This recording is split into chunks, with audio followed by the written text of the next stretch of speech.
What's up, guys?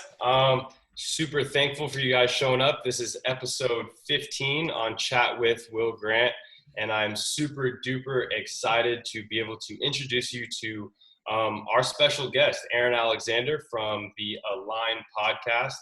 He's a manual therapist. He's a movement coach to some of the top celebrities and athletes around the world, and he's the host of the top-rated podcast, the Align podcast. He's the author and creator of the Align Method, which is a book and an online course. And without further ado, welcome, Aaron. Thanks for having me on, man. I appreciate this. I'm looking forward to chatting, talking. Yeah, so I got to ask just first, exactly what is a manual therapist? You know, because I've seen that on your website. I've seen that in a lot of your introductions. And I have an idea, but I'd like to hear it from the horse's mouth. Manual therapist. Yeah, it's kind of a weird abstract term, I guess. It's manual. Therapist just be like a person that does hands-on body work. Then you have to define body work. Helping, kind of a dorky technical explanation, kind of be like helping people engineer their bodies, structure their bodies.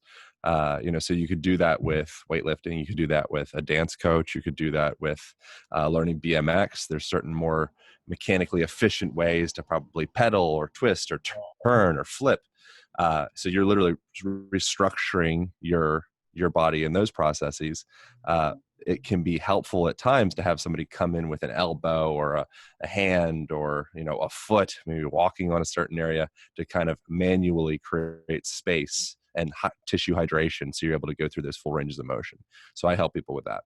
Yeah, dude, that's so cool. I mean, it's probably a huge part of why I feel like your work speaks to me so much, because that is something that, I'm working at almost all day, is just movement and learning how to improve my movement, not only for my sport, but just my overall health and my well-being, So could you go into a little bit about your background? Like, where are you from? Like, how did you get to where you are now, as far as like, how'd you grow up? Where'd you grow up? And I grew up in Amish country, Pennsylvania, Lancaster, Pennsylvania. It's like an hour or so west of Philadelphia.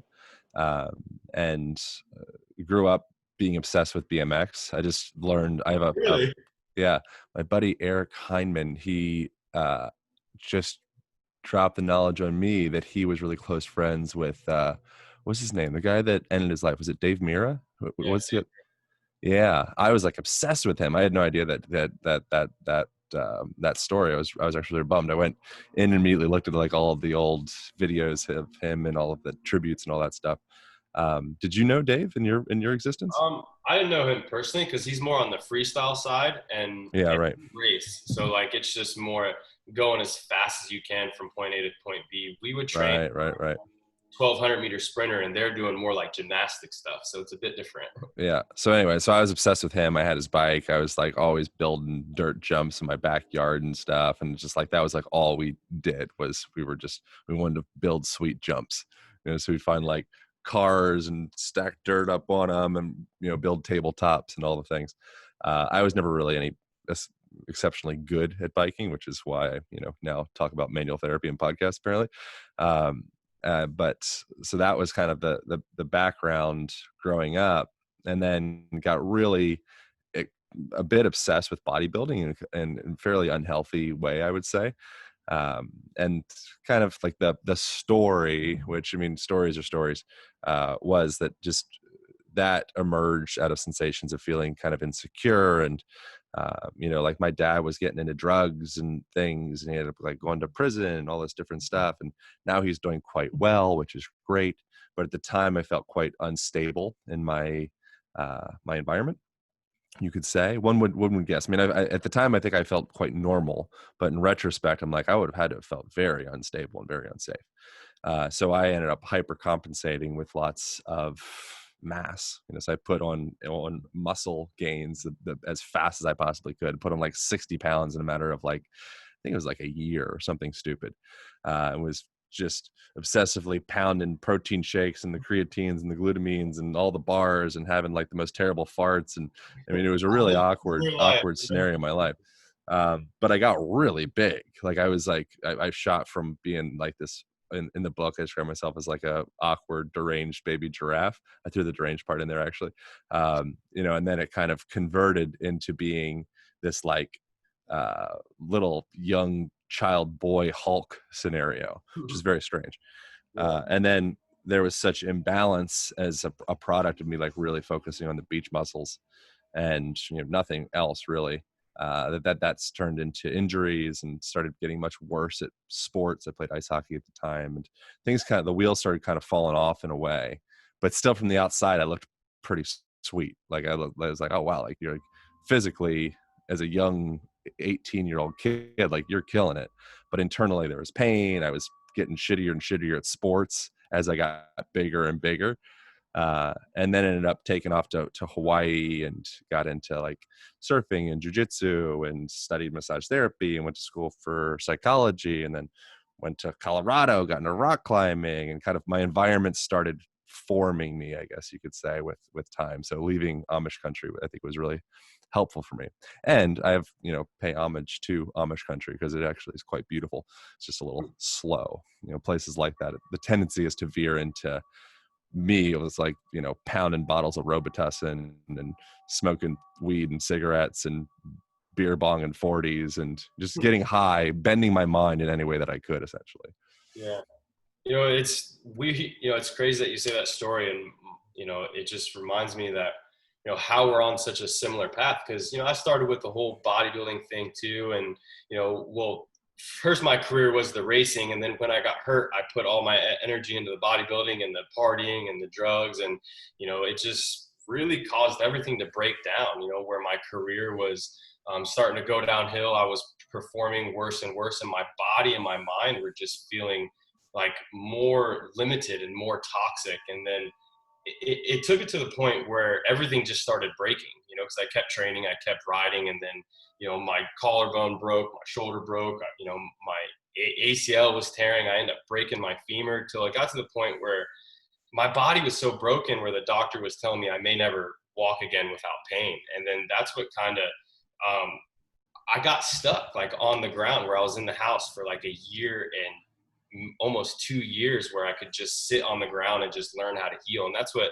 got me into finding your work and to finding, breath work and stuff like Wim Hof and movement and people from Move You and Ido Portal. And one thing I started learning was the more that I was on the ground, like the better my body felt, so the less time I spent in chairs and in couches, the better my body felt, the more I was just on that hard surface, letting that surface tell me what was too tight or what was, bothering me and what could heal. And I noticed you talk a lot about floor sitting. Are you floor sitting now, or what got you into floor sitting, or what is the benefit of it?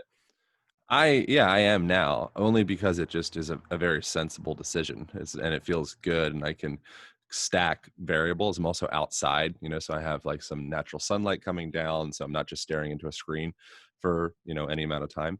But so as I'm talking to you, I have one knee is up and the other knee is down on the ground. I've got my foot. Nice. Yeah, it's good.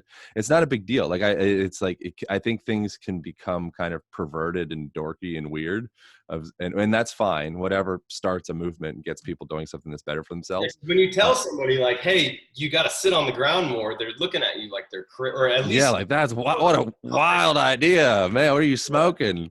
You're like, must have been those bottles of Robitussin I was drinking when I was 16 years old. yeah.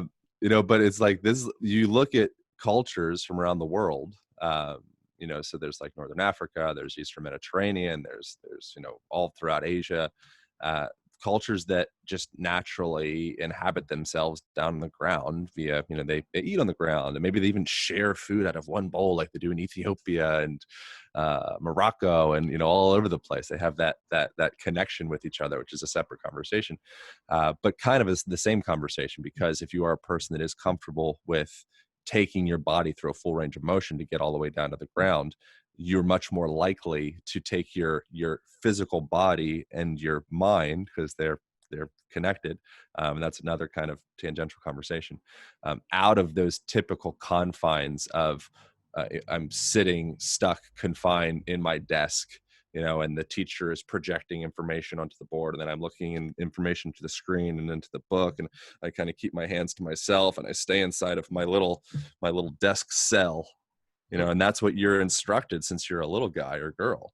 Is super sad. It's like a travesty. I mean, it's literally like you're starting these robust, beautiful, creative, dynamic organisms that we call kids. You're starting them off with this major handicap because they're going through this really beautiful learning process where they're running and they're climbing and they're falling and they're tumbling and they're pushing and they're learning boundaries, which teaches them, emotional intelligence and teaches them really how to like be a social animal. And then you take them out of that and you put them into a box within a box, and then you have them stare into boxes. Then you have them hold a box lunch. I'm kind of getting this from Tony Robbins / other people, but we're wrapped in we're like these Russian doll sets, but instead of being a smooth Russian doll set, it's just a box inside of a box inside of a box. And at the core root of that is a circle, which is what your humanity is. It's what your biology is. It's what your cells are. There are these aqueous, amorphous circles. And then because of, who knows, Roman times, religion, architecture, thought, perspective, property owning, putting things inside of a fence, your environment starts to form you. So if you all of a sudden go from more of like a pagan, I know I'm bouncing all around, but whatever. You go from like more of like a pagan background. Have you ever been to the Pantheon? You No. spent time cruising around there. So the Pantheon is one of the most beautiful pieces of architecture that I've ever been in. And you go inside and it's like, it's amongst all of this much more, it's around all like the pillars and all the much more like linear kind of Roman architecture. But then you go into the Pantheon and it's a remnant of more like nature worshiping based architecture. And you go in, it's just these, where is the Pantheon? Is it in Edwin? Do you know which one it is? Western European country. It's either maybe, is it France? Is it Spain? It's kind of embarrassing. They just did a whole trip throughout all of them. And there's so many different museums and everything that all got. I was going to say together. Greece. What do I know? No, it's not Greece. Maybe it's. What would it be? We have to look it up. Yeah, it's somewhere. It's one of the Western European countries with, all the fancy museums and stuff. But it goes from the lines and the. Can we look? Edwin? Can you look it up while we're talking, just so I don't? I'm like disappointed about my brain fart of which country it's in. Absolutely, it is the Pantheon. It's a Catholic church. I'll keep going. Y'all keep going. Oh, come on! Look, Pantheon building. Look, where's that mofo? Anyways, yeah, there it is. I'm finding it. Why don't they give me the simple answer, Aaron? What's the location? Send me location, like Khabib. Region 9 circuit. Oh, it's no. Never mind. See, Wikipedia is terrible. If you take anything away from this conversation, there's people listening like these assholes. I am. Alexa, where is the Pantheon? Hold on. Alexa will have it. It's in Rome. Ah, right. Of course, it's in Italy. Yeah, that was stupid. Anyways, I've tried to track where I try to hit like all the major museums and all the major points and all that stuff. And yeah, they kind of got all blurred together. But you go into that place and it's like, it's, this huge circle in the ceiling and it's bringing in all the sunlight and, there's all this like symbology and paintings and stuff on the wall. And it's just like, it really feels congruent with me at the time. It feels congruent with like humanness, and it goes in, it's like this nurturing experience, and that's like how, feng shui is very valuable. When you go into your home, it makes you feel a certain way. You have those the boards back behind you, like that style, that architecture that you put yourself in. You're like, okay, this represents this thing I call Will Grant. Yeah. This is like I got the wood and the colors, and it feels earthy and naturey, and I'm like a BMX rider outside, like that's my thing. It fits me. So when you put people into a place that perhaps like your intention is more to wrangle them up, and make it be more of like, okay, this is my property and this is my business, and we're gonna make these children more like cogs in a wheel. Essentially, we're going to teach them how to be effective cogs. Well, that's the environment you want to get them hell out of a Pantheon. You want to get them inside of a box, inside of a box, inside of a box. And then that ends up starting to form, like, stunts our creativity. So that we go from imagining that I'm a Power Ranger, and then I'm a baseball player, and then I'm an astronaut. You grow up, and that's very common. Like, those are it's like you're experiencing your reality in this, from this imaginative perspective, and then that's kind of slowly started to get squeezed out of you based off of your surroundings. And so with spending time on the ground, that was a very long roundabout way of saying that spending time on the ground, not only is it beneficial and very common, it's very normal. Spending time on the ground is a very normal. It's much more normal than sitting in a chair all day, like, by far. But not only is it beneficial for circulating fluids, moving lymphatic fluid out of your lower compartments, and blood, and mobilizing your knees and your hips, and that tissue around the pelvic floor that so many people have issues with, whether they realize it or not. But it also increases the likelihood of you being more playful with other people. Yeah. And so one of the key indications that a person is starting to get, like, old, like that title, would be if they go down to the ground and they go, oh, and then if they can't get up off of the ground, you're old as fuck. Like, at that point, like, you're over the hill, man. You can't get up off of the ground, and that's like, if you were in a tribal setting, and Grandpa Freddie or whatever, he's like, he can't get up. It's like, well, now he has serious liability to the tribe, and so, but that wouldn't happen in that tribal setting so much, if at all, really, because it's just natural part of every day. Because so you don't up and down from the ground. You don't have a moment in your life. We're wrapped in all these belief systems, so you have the belief system that at some point you reach the age of, I know people that think that, like, becoming 25 means you're getting old, but you get to the age of, okay, I'm 40. Some people might think that is. Some people think 40 is awesome. Okay, I'm 50. It all depends on the town that you live in. So okay, maybe I live in Venice, Santa Monica area. So this town, it might be like 65, or like 65. That's kind of starting to get a little bit older, but that starts to shape the way that you participate in your life, and then you start to see that story through, and it becomes a reality because you follow the rules of that story, and now you do less active things, and you kind of protect more, and you kind of shrink up more, and you don't do that crazy wild stuff like, eat on the ground with your hippie friends. That was what I did when I was a teenager, and I was eating acid. What would you recommend for somebody who is, say, over 25, 35, 40, who's been living in these boxes and these, limited beliefs from themselves and their environment, to kind of get out of that routine and get on the ground and to get more play into their lives? You just make it really accessible and comfortable and fun and easy, so at your house. Like, last night I did dinner with some friends, and is in a place called Topanga nearby here, and my buddy has like a big low wooden table thing in his living room, and that's sitting on top of a really fluffy, comfy rug thing. And then we had some pillows and whatnot, and it was probably, I don't know how many of us, 12 of us or something, and everybody sat down around that because that was the table. And it's so fun. Everyone's like, your knees are bumping up against each other, and you're kind of passing food around, and you're stretching yourself out, and you naturally feel better because your body is in a healthier place. It's like, why do I feel so much better when I'm sitting, out on a beach towel by the ocean? It's like, because you're doing everything right for yourself at a cellular level. So why do I feel kind of a little bit more tired and perhaps melancholic and low energy when I'm go from sitting in that same hunched over forward head posture, roll forward shoulders, 90-degree angle everywhere in my body? I go from sitting down in my bed for that position, then I sit down to the toilet in that position, which goes against your natural defecation patterns. When you go through a deep squat, it elongates the rectum. So even that deep squat is literally a part of the way that you as a human animal relieves himself.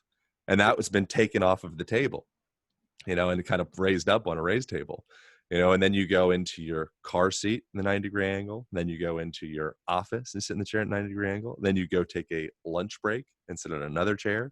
And then you go back into your car. And then it's that whole thing. Like, it's insane when you really extrapolate out and pull it back and you're like, oh my God, like the range of motion below knee level has been removed from the table in Western culture.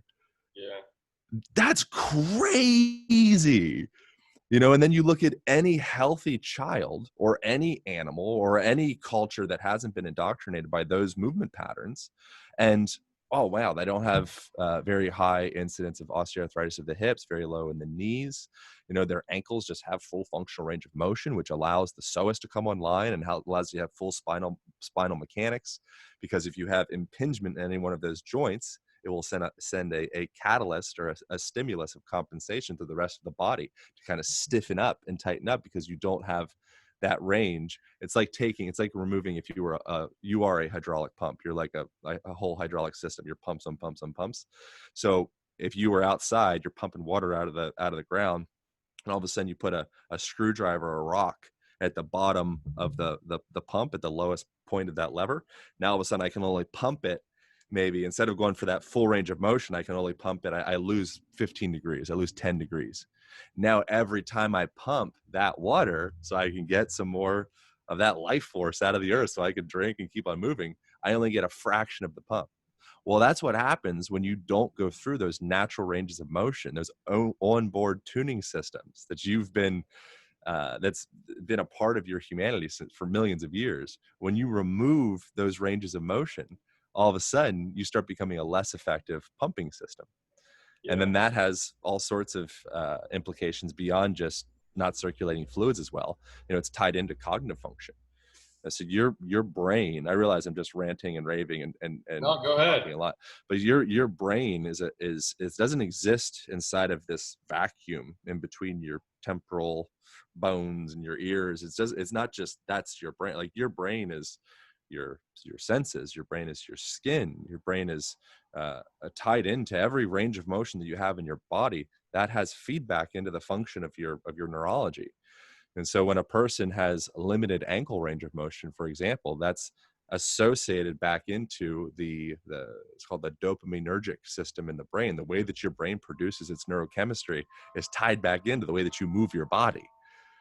And so when you live in a culture that blocks out a certain range of motion in your physical structure, it's literally a form of mental, emotional, and physical oppression, I would say. I don't know why I said oppression instead of oppression, but it's like, I guess more a little extra emphasis on oppression. But it's a big deal. And you can say like, oh, well, whatever. It's like, dudes, look at the statistics of what's happening to the health of Western culture. We have access to more health care than any other person in the world. And statistically, we're hooked on anti-anxiety medication, antidepressants, and obesity is going up significantly each year. Like, how is that possible?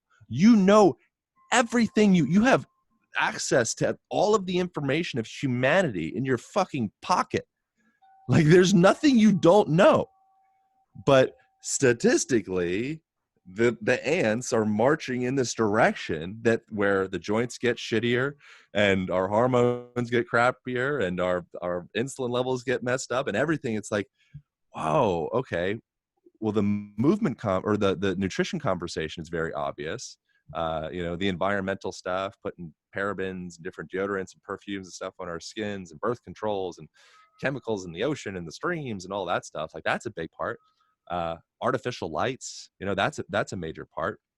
Movement is a major part of the conversation as well.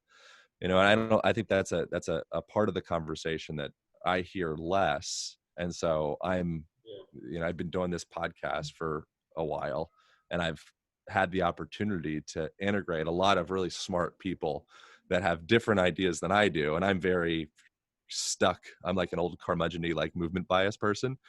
So I'm very stuck in my perspective of seeing everything that anybody says about anything, politics or anything. I'm like, oh, so it's like hip hinging, and the way that you would carry a bucket of water on your head through the savannah, like all I could do is connect back into that.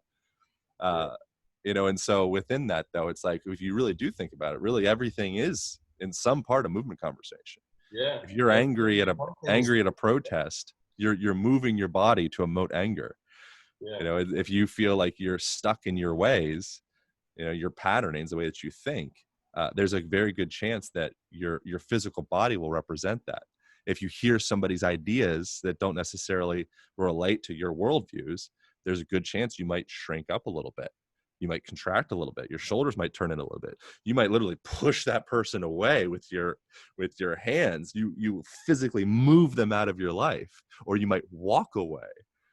But all of that, it's in your body. And so yeah, I think Yeah, it kind of reminds me of just like conversation. the way we do one thing is the way we do everything, and I can give you like a perfect example of what you're saying is I remember this one time I was sitting around a table, a regular table in bad posture. And, I was like this and, there was alcohol and there were drugs and there were girls. And I remember just my whole vision was clouded. And then as I, we just became aware of my posture, my being, I just straightened up my whole spine and I connected it to my breath. And I felt like I could see better and I could perceive it better and I could, even connect to, their energies and see their energies, as opposed to when here I was so limited into what I was seeing and what I was feeling. And just let that blood flow up and down. I feel like I was able to, I guess, perceive so much more information from even like the people around me to even just seeing my situation a lot clearer. And then, like another perfect example is when I was going through all those injuries, I was so limited in my movement. And the more I was on the ground and the more I was playing with movement, I was increasing my ranges of motion, but I feel like I was increasing my ranges of emotion and I was increasing my ranges of thought, because like the more I could move myself and be stable into different positions, I also gained that availability in my mind and in my thoughts as well. And, like the more I expanded my movement patterns, the more I could expand my thought patterns and, really break through a lot of the limitations I have just through breaking through my movement limitations. Yeah. I mean, that's like exactly what the first chapter of my book is completely based on, is that your physical, your postural patterns are representations of the way that you think and the way that you feel. Yeah. And I and it felt feeds that so much. And then yeah. when I came across your work, I was like, oh, I'm not crazy. Like there are good. this too. Yeah, it's not crazy at all. I mean, so the reason that human beings are where they are in the the hierarchy of the world, we're like the king of the jungle, or the kings and queens, is our capacity for adaptation, our capacity for communication. And so the way that we communicate isn't just through words. We communicate through facial gestures. We communicate through postural patterns. So you're literally all the time, you're tuning your nervous system, like quite literally tuning your nervous system to certain frequencies, you could say, being a little bit figurative, based off of the facial gestures that you make and the postural patterns, the tone of your voice, the pacing of your language. So if you are, there's a guy called Paul Ekman that I've had on my podcast a while back. I don't think he liked me very much, but that's fine. So he wrote several different books around facial expressions, and the meaning of different facial expressions. And he came up with, he like went out to Papua New Guinea and all around the world and was like challenging some of Darwin's beliefs, and he's like a big deal.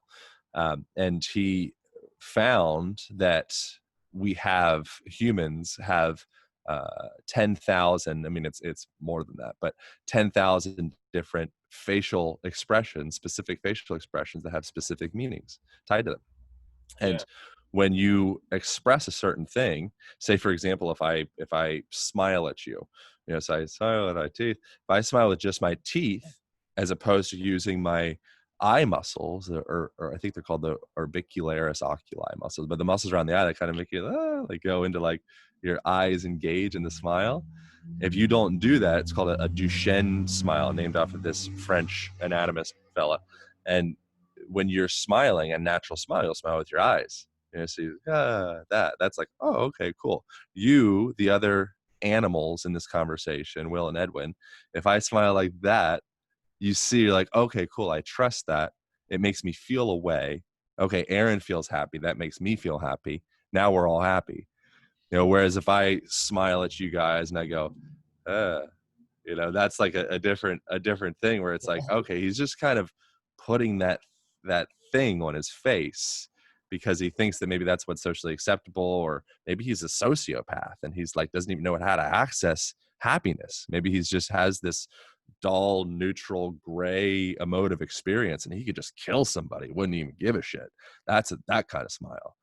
So now that sends all of these other signals into your deeper mammalian reptilian self saying, watch out, this guy could probably kill me, put me in his fridge and wouldn't even blink an eye, because there's something off with the way that he emotes.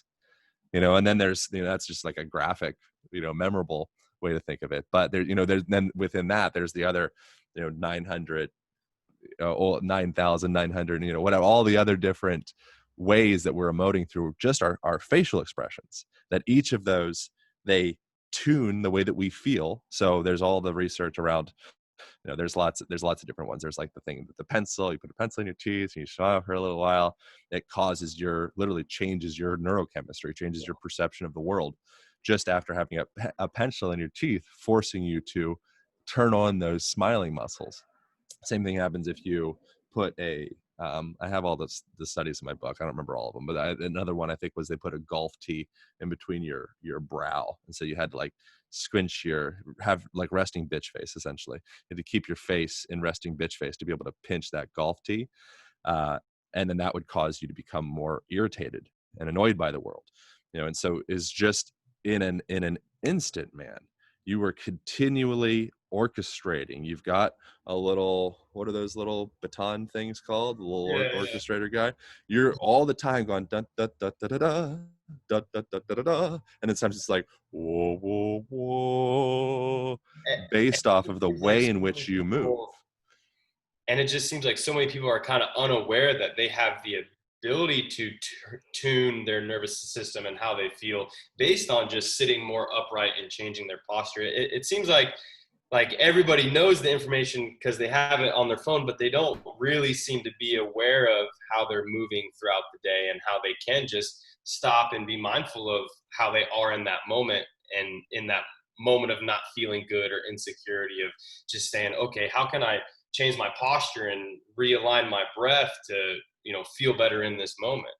Well, because we get formed by our environment. So, I'd be guilty of this. I'm by no means am like the highest expression of Aaron. I've got, I'm addicted to my cell phone, and I've got all sorts of weird. My thoughts are sometimes quite scattered, as you can hear, and I'll go from tangent to tangent to tangent, and I'm bombarded by all of these different streams of channels of thought coming through. And it's like can be stressful. You're wrapped up inside these different layers, these cocoons, these like knots of beliefs and ideas and thoughts and identities and things that I think I should be, and this and that. That's a stressful place to be in, and you become, you become the shape of your environment. So there's a book from a guy called Marshall McLuhan, who was kind of a nuts guy too. A lot of the really smart people that have made like major contributions to the world are fucking crazy. Like it's like if you're and that's not trying to pedestalize being a kook. Like you don't need to be like you don't need to start cutting your ear off or something if you want to have something meaningful contribution to the world. You can just be a nice fella. It's just less likely. And so Marshall McLuhan, his book was the medium is the massage, and his original title was The Medium is the Message. That's like a big idea. I think the story that I heard that may or may not be correct is that his editor read it, or it was a typo, and they thought it was The Medium is the Massage, and they It was like, oh, that's kind of weird. And then they're like, oh, we like it, let's keep it. But it's true, the medium is the massage. Like I use that language quite a bit of sounds massage our nervous system. uh the postural patterns massage our nervous system, environmental conditions, smells, all of that. It literally, it's like it's going through, it's massaging you in a certain way to invoke some type of sensation.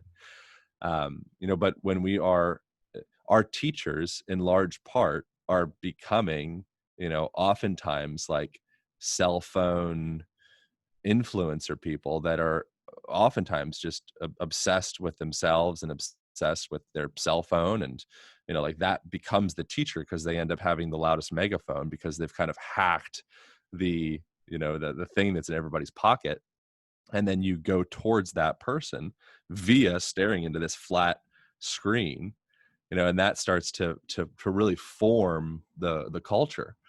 And so it's like you reading information about how to do things better on a blue lit screen inside of a office cubicle, and then you're on the way from your car, and the whole kind of narrative that I already painted out before.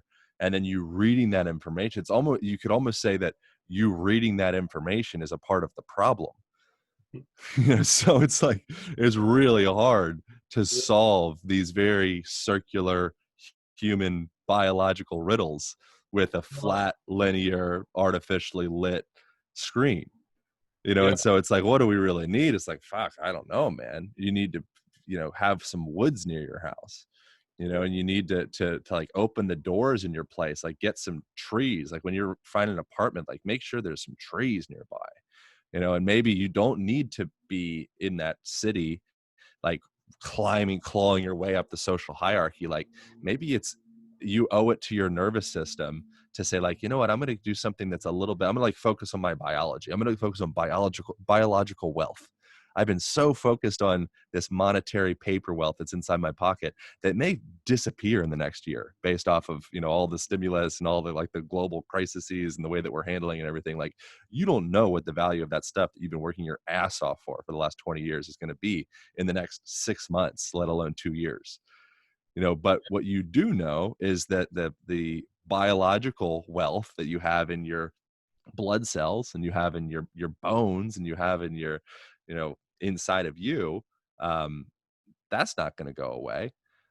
So I think that figuring out, like, how do you start to balance your checkbooks, and say, okay, like I want to fill up my biological savings account. Okay, how can I do that? All right, I need to spend some time taking a walk each day.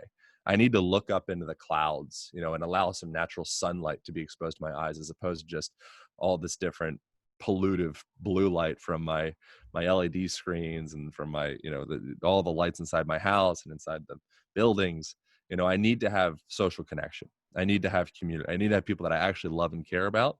And maybe I should go through and be quite specific with the humans that I actually share my energy with, share myself with, and see, like, what is the basis of this relationship? Is a relationship based off of just, some sewage and quicksand and slosh, and it's not actually founded on anything other than maybe both of our monetary gain, and that's what I base most of my relationships around, is like, okay, we do business together. Is your whole fucking life business? So that's like, is there other parts that you can be investing in that have a little bit more of like a strong, like, granite foundation, and then from there, do whatever you want. But there's really basic, I know I'm getting kind of a little bit like up on my pedestal right now, and I apologize. No, go ahead. But there's really simple things, like all the things that I recommended are not complicated. You don't need to do some kind of cathartic, holotropic, Wim Hof, extreme, whatever. You could literally go take a walk and just look up at the clouds. That's going to have massive impact on your nervous system. But not if you just do it once. If you do it once, it's great. Make this be a habitual thing. Set appointments with yourself. You could do something simple, like when I eat food at my house, I have maybe a low coffee table that's near a window, ideally, and I have some natural sunlight that comes through. Maybe I even step it up another level and I open the window so I get some natural fresh air and I breathe in the phytoncide and all the chemicals from the plants that stimulate my immune system. And I get that full spectrum of that light on my skin, which my body has understood how to process that full spectrum since the beginning of, you being a single-celled organism, if that's your belief system. Then windows and sunblock and all that stuff comes along, and you start blocking out specific frequencies of that light, and you get like a supplement form of the sunlight, because we've deemed some spectrums to be fine and other parts of the spectrum to be not fine. Your body's like, what? We never did that. Yeah. It was like, well, sorry, new research came out in the last 25 years. Sun sucks. Like, oh, okay, sun sucks. Get me your glasses and your sunblock. We'll just go back into the rivers and oceans and into my bloodstream. It's like, yep, we're making lots of money out of the belief that nature will kill you. Like nature is what you are. Do you think that you will kill you? Shit gets metaphoric. Yeah. We are nature, and we are our environment. Like, I love your analogy of you using us like a stew. Like we are just in this stew of our environment, and then all of our frequencies are colliding with all the frequencies around us. And so I love the analogy of the stew. If you want to talk about that for a minute. I know we only got a few minutes left. Yeah, but no worries. I don't even know what the stew analogy was. This is what I said. This is my mind is cloudy with various different analogies and metaphors that may or may not make sense. Yeah, like I just heard come out, they're gone. Yeah, talked one time, like just everything that you were just kind of talking about, how all these different vibrations and frequencies that we're naturally supposed to be getting, and just kind of creates this stew, which was well, you're like you exist in a dynamic tension, you could say. Like a really silly, ridiculous analogy is thinking of you as being like chia seed pudding, and there's like that you have the chia seed pudding, and there's one chia seed in there, and it's floating amongst that culture, that floating kind of sphere of all of the other chia seeds. And if I affect one of the chia seeds, I push it over a little bit, that affects all of the rest. And so the idea that your humanness, that you're like this separate skin bag, you're this autonomous organism moving through the world. It's like, no, you are literally, you're like a bug in a spider web. Like you are within the fabric of nature, and everything else. You're within the fabric of your community, your peers, your school system, your town, the ocean, the air, space, gravity, like all of that. Like you are just you're this chia seed that's floating amongst all of that. And so if you start to think of yourself as being this separate, isolated, autonomous chia seed, that's creating our own limitations almost. Well, yeah, it's a lonely place to be. Yeah. It's cool to be a part of the whole. When you start to change the way that people feel way better when they give money away than when they make money. Like that's weird. That doesn't make sense. Like my chia seed got fatter, but somehow my chia seed feels better emotionally when I kind of redistribute energy throughout the chia seeds. It's like, wow, crazy. Like, why would that be exactly? It's like, well, because inherently that when the people around you win together. Like you all raise up, and so we've been taught that kind of conflicts with certain belief systems that we've learned of, like basic, like capitalism, and that, like the sum of one, or zero sum rather, only the strong survive, which wasn't even what Darwin's main thesis was. It wasn't like only the strong survive. It was that cooperation is what allows you to survive. And so the critters that could cooperate and integrate and work together, those were the ones that would go the furthest. So if you want to go far, go with a group. If you want to go fast, go alone. And so I think a lot of people are raised on this go fast, burn out and die, I'll sleep when I'm dead kind of approach to life.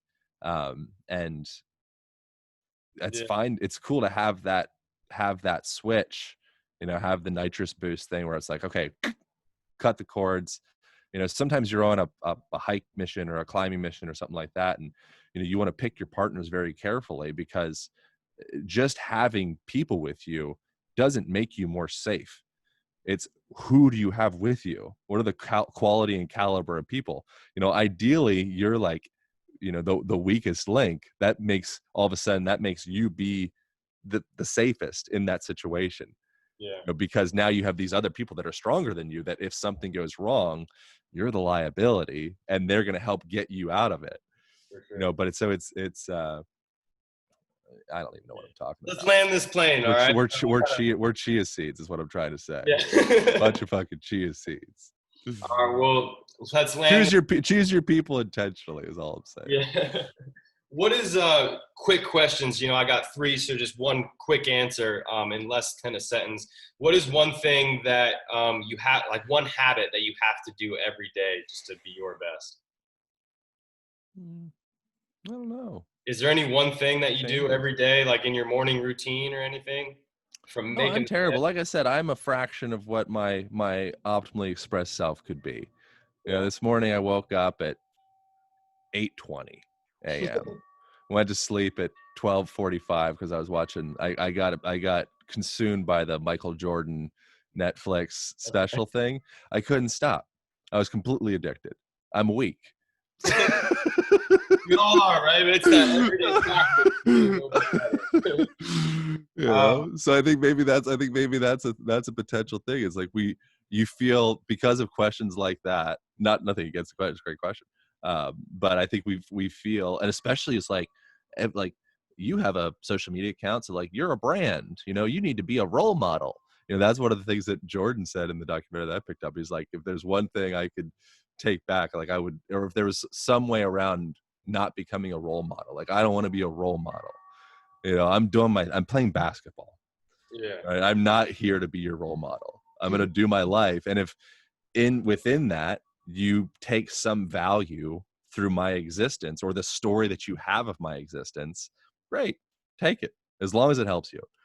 That's cool. You know, but I think that we can become kind of almost confused in our own lost in our own stories of like, oh, I'm like this type of person, you know. And so I think that the thing that I do every day, I guess, would be, it seems like I ask too many questions. I almost got kicked out of school for asking too many questions. Is probably. All right. So where do we find your Align Method book, or where do we learn more about all of your teachings and your courses? Well, you know, so yeah, I mean, the books anywhere. But people probably, I don't even know if bookstores exist anymore. So Amazon would be probably the place that people would go for the book. And then the Align Method online program is a continuation. It's like the living, breathing version of the book. Living, breathing in the sense that I'm like living and breathing and animated in your living room while we're going through the practices and stuff within it. I don't talk about almost any of the things that we mentioned in this conversation in the program. The program is much more like grounded here on the earth, teaching you how to functionally move in your body. But I enjoy conversations like this just for the enjoyment of like weirding out and going into different annals of myself that I didn't even necessarily know were there. It's like cleaning out an old closet in a way. So I apologize if that was there any moments where people were like, what the hell is this guy talking about? Cleaning out his goddamn closet? What? while I'm listening with my ears. I got things to do. We'll have to have you back on to clean out some other rooms in the house. We got to. There's a lot of room. We need some round 2 and 3. All right, guys, we're going to sign off. But before we do, I do want to give away a Happy, Healthy, Strong, my 6-week staple course. And all you got to do to get this free course is we're going to give you guys a challenge for those of you guys who are watching the replay on YouTube. Just give it a screenshot and post it on your story and tag me and Align Podcast. And I will pick one winner next week to give away that Happy, Healthy, Strong course. And thanks for coming, Aaron. Thank you so much for being a guest, man. There's so much that we could talk about, man. I think we need to have you back on. Yeah, I appreciate it, man. Good times. Once again, I apologize for the rambling, aimless exploration throughout the dark corners of my internal armoire. It's all good, and it's exactly what we wanted and needed. I just need more time. All right, good. So. All right, thank you. All right, man. See you, Aaron. See you guys. Have a good day.